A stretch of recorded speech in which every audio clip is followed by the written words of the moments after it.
The rapid integration of artificial intelligence into our lives has set a new course for human evolution. The next wave, generative AI, adds rational thinking to machine learning. The implications of that are profound.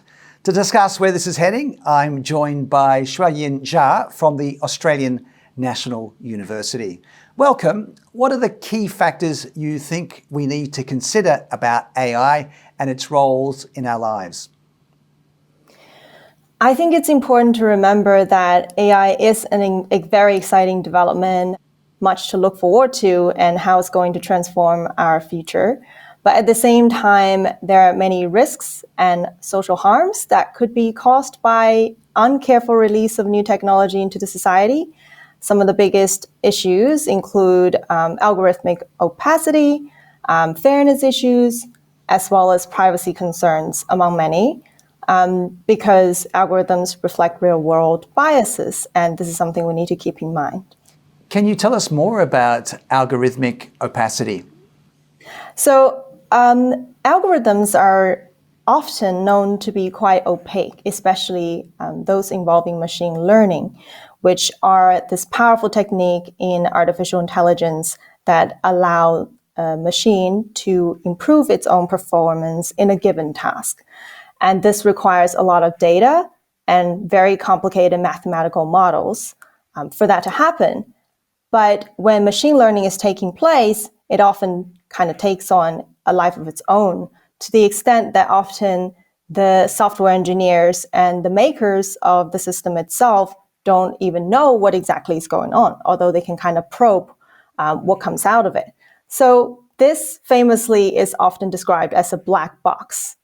That's what we meant by opacity, which is the opaqueness of an algorithmic system. Well, one of the biggest concerns is that AI is going to make human intelligence in many job sectors, maybe jobs like the one I'm doing now, virtually redundant. Will it? I do not think so. The reason of that is important because we need to remember that ultimately we are the mastermind of algorithms. That means that we need to be aware that we're the one who are doing the critical thinking and the forward-looking thinking that machines cannot do. In a way, AI algorithms or AI systems are a snapshot of our current society and all of its pros and cons, biases, and strengths. But that means that it often cannot look forward, at least not in the foreseeable future. There are people who imagine the future of a general AI, which is this machine intelligence that can match human cognition. But in the current capability of the technology, we're nowhere near that. And that is not the framework we should be looking at AI. Instead, we should look at AI in terms of a tool. AI is a tool and should remain a tool of our own cognition. And that means people like yourself will continue to be the creative mastermind rather than a hostage of AI.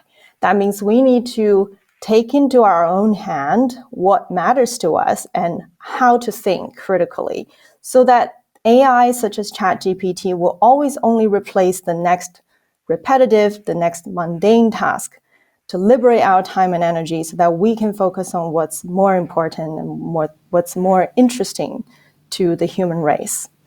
Well, AI does have the potential, though, to help us solve some of the most pressing challenges of humanity, like tackling climate change, which means trusting the machines with our data. How will the population be made to feel safe, though? I think it is really important for us to proactively think about institutional safeguards and government regulations. It is very important that our governments think about how we can reform our current legal system, how we can prepare different sectors towards the new risks that might come and impact our society. I mean, AI can definitely lead to discrimination and bias. How do you think we can mitigate that? Discrimination and bias are often a reflection of are larger structural biases that are historically rooted. And in a way, I think both people who are creating the technologies and people who are getting trained to be the next generation of data analysts need to think and need to be educated and encouraged to think about these historical structural roots of discriminations and bias, so that when we approach the technology as we step into the future, we are more aware of all the ways in which biases and discriminations can be built into a system, and all the ways in which a technology can be used in our society that may intensify discriminations and biases. Now, you were born in China, you studied in the US, you're now in Canberra, the capital city of Australia. What's your personal fascination with AI as an area of study? I think AI is the future in a way. It's the future in a way that it will be incorporated into more and more aspects of our lives. But at the same time, it will reshape the way we engage with the world.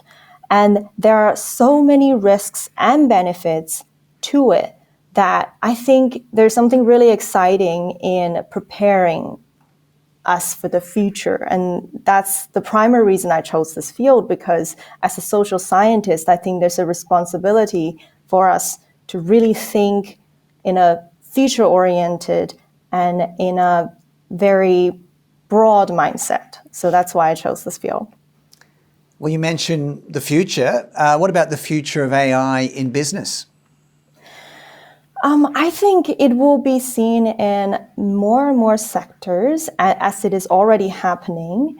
It doesn't necessarily replace jobs as they currently are, but as I mentioned before, it will emancipate us from aspects of our work and allow us to retarget our effort into other areas. And that might require people and businesses to become more aware of how technology works, to become aware of the capabilities and limitations of the next AI systems that are introduced into their workplace. And I think it will increase business efficiencies to a great extent, which is already what's happening in many sectors.